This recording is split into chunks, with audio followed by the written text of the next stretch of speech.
एमोसिट larva और Petromyzon. जो Petromyzon का स्वच्छ जल में पाया जाने वाला एमोसिट लार्वा वयस्क लैम्प्रे से संरचना तथा व्यवहार दोनों में अलग अलग होता है। यह ब्रैंकियोस्टोमा से मिलता जुलता है। लार्वा फाइलोजेनेटिक तथा एनाटॉमिक दृष्टि से बहुत इम्पोर्टेंट, क्योंकि यह सामान्य कॉर्डेट के प्रारंभिक लक्षणों को प्रकट करता है। बात करें life history of Petromyzon have a larval form ammocoete larva. Larva is transparent and 7 mm in length. Larva lives in U-shaped burrows of mud, यानी ये यू आकार के कीचड़ में बने बिलों में रहता है और एक फिल्टर फीडर की भांति रहता है और अपना भोजन ग्रहण करता है। Comes out of the burrows at night only to change its feeding ground.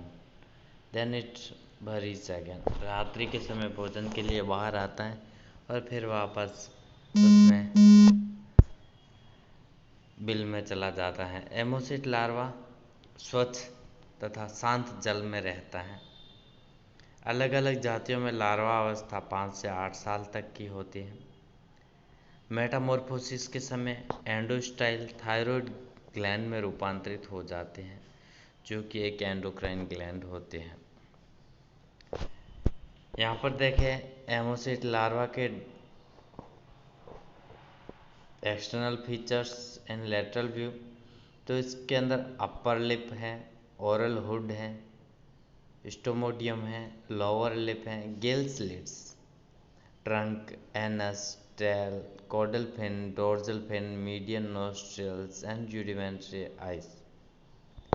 ये सभी इसके अंदर स्ट्रक्चर हैं वो पाए जाते हैं। इसकी संरचना ईल के जैसी होती है तथा अपने वयस्क से निम्न लक्षणों में भिन्न होता है। इसके अंदर बक्कल फनल नहीं पाया जाता। उसकी जगह around the mouth semi circular oral hood इसके अंदर पाया जाता है। Below the mouth short transverse lower lip present होता है, जिसके अंदर दांत नहीं होते। पेयर्ड आइज होती हैं जो कि थिक स्किन के द्वारा कवर्ड रहते हैं। Surrounding the mouth buccal tentacles are present. मुख को घेरे हुए बक्कल टेंटाकल्स प्रेजेंट रहते हैं। Behind the buccal tentacles, a velum with a pair of cup-shaped muscular flaps are seen. Velum इनके अंदर पाया जाता है।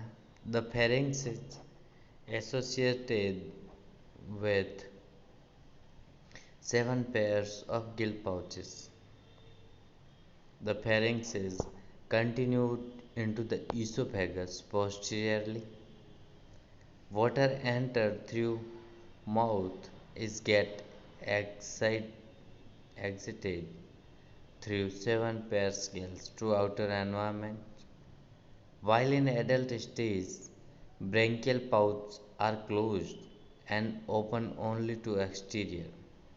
The endostyle is present on the ventral side of the pharynx. Metamorphosis से पहले बात करें इसके फीडिंग में। इसमें न्यूट्रिशन के लिए फीडिंग करंट पेशियों द्वारा उत्पन्न की जाती हैं और क्लोम कंडी के बार बार सिकुड़ने एवं फैलने से जल मुख द्वारा ग्रसनी में खींच लिया जाता है। ग्रसनी में उपस्थित एंडोस्टाइल श्लेष्मा का स्त्रवण करती है, जिसमें भोजन पदार्थ जैसे एल्गी, बैक्टीरिया आदि फंस जाते हैं। जल धारा ग्रसनी से होती हुई बाह्य क्लोम छिद्रों द्वारा बाहर निकाल दी जाती है। यह सारी क्रिया पेशियों के सिकुड़ने एवं फैलने से संपन्न होती है। अतः एमोसिट लार्वा में वयस्क की तरह ही सीलियरी फीडिंग नहीं होती। इसके अंदर एक्टिव प्रोनेफ्रॉन्स पाए जाते हैं और पेरिकार्डियम सीलोम से संबंधित रहते हैं। मेटामॉर्फोसिस ऑफ एमोसिट लार्वा की बात करें, यह 3 से 7 वर्ष तक के लंबे समय तक चलती रहती हैं तथा उसके पश्चात अर्धपरजीवी वयस्क के रूप में कायांतरित होने के लिए इसमें निम्न परिवर्तन होते हैं। जो एंडोस्टाइल है वो थायराइड ग्लैंड के अंदर परिवर्तन हो जाती है। द ओरल हुड परिवर्तित हो जाता है। Buccal funnel with horny teeth, tongue and round mouth. Paired eyes are developed completely. Eyes हैं वो डेवलप हो जाती है। The velum degenerates by leaving a rudiment.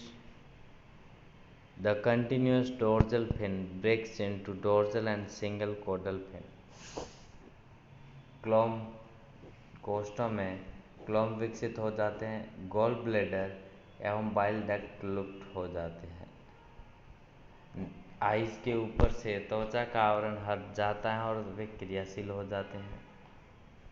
त्वचा का रंग बदलकर पीले भूरे से धब्बेदार हरा भूरा हो जाता है।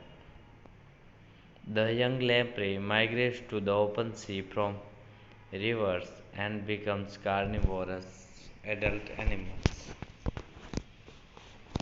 The Amos larva exhibit striking similarities with Amphioxus. It is very primitive and generalized vertebrates.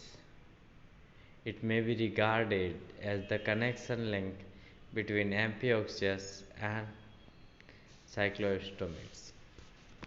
Amphioxus और Cyclostomata के बीच का अगर कनेक्टिंग लिंक है तो वो एमोसिट लार्वा होता है। Thank you.